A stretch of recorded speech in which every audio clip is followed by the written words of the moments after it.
Nagpakita na sa publiko si dating OWA Administrator Arnel Ignacio isang linggo matapos siyang masibak sa pwesto. Sinagot niya ang ilang aligasyon kaugnay sa maanumalyang manong pagbili ng 1.4 billion pesos na property ng ahensya. Live mula sa Quezon City, nangunguna sa balita si Rainiel Pawid.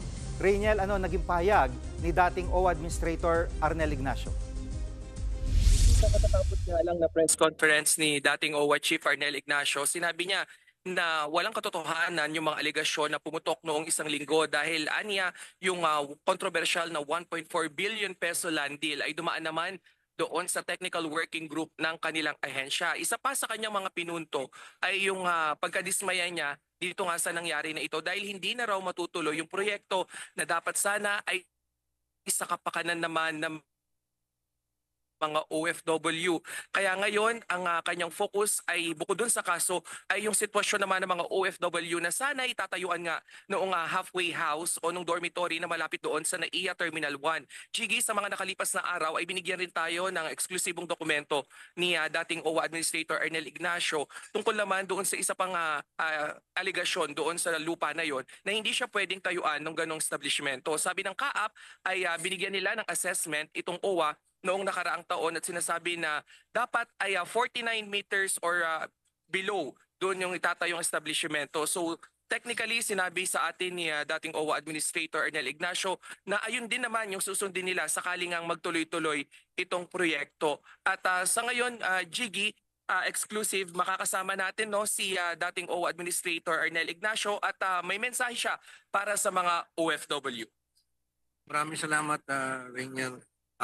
Hindi na ako magsasalita tungkol sa ibang technical na bagay.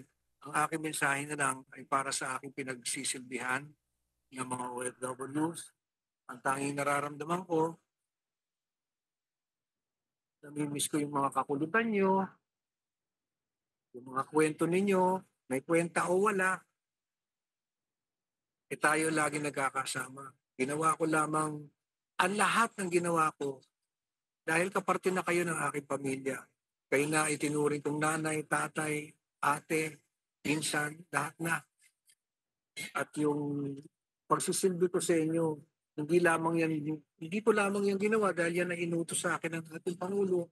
Kung hindi, kaparte na yan ng buhay ko na asikasuhin kayo. Maraming salamat sa lahat ng pagkakataon na binigay niyo sa aking pagtitiwala. Maraming beses tayo nagkakasama, nagtatawanan, nag-iiyakan. Napakaraming nangyari. Mamimiss ko kayo. Sana lang nabigyan ako ng pagkakataon. At kung sakali mang wala na ako, sana maituloy ang proyekto na para sa inyo. Para sa inyo yan. Paraiso yan para sa inyo. Sana matuloy. Para sa inyo.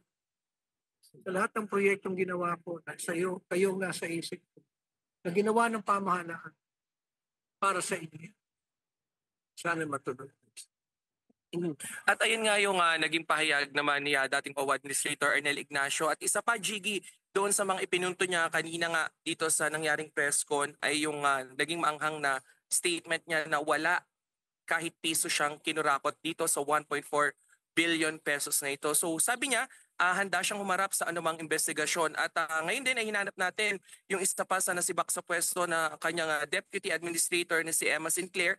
Pero wala, no show dito si Deputy Emma Sinclair. At ngayon ay pinipilit natin makuhanan pa rin siya ng pahayag nga dito sa kanyang pagkakasibak sa pwesto. Jiggy. Yan po si Rainiel Pawid, nag-uulat live mula sa Quezon City.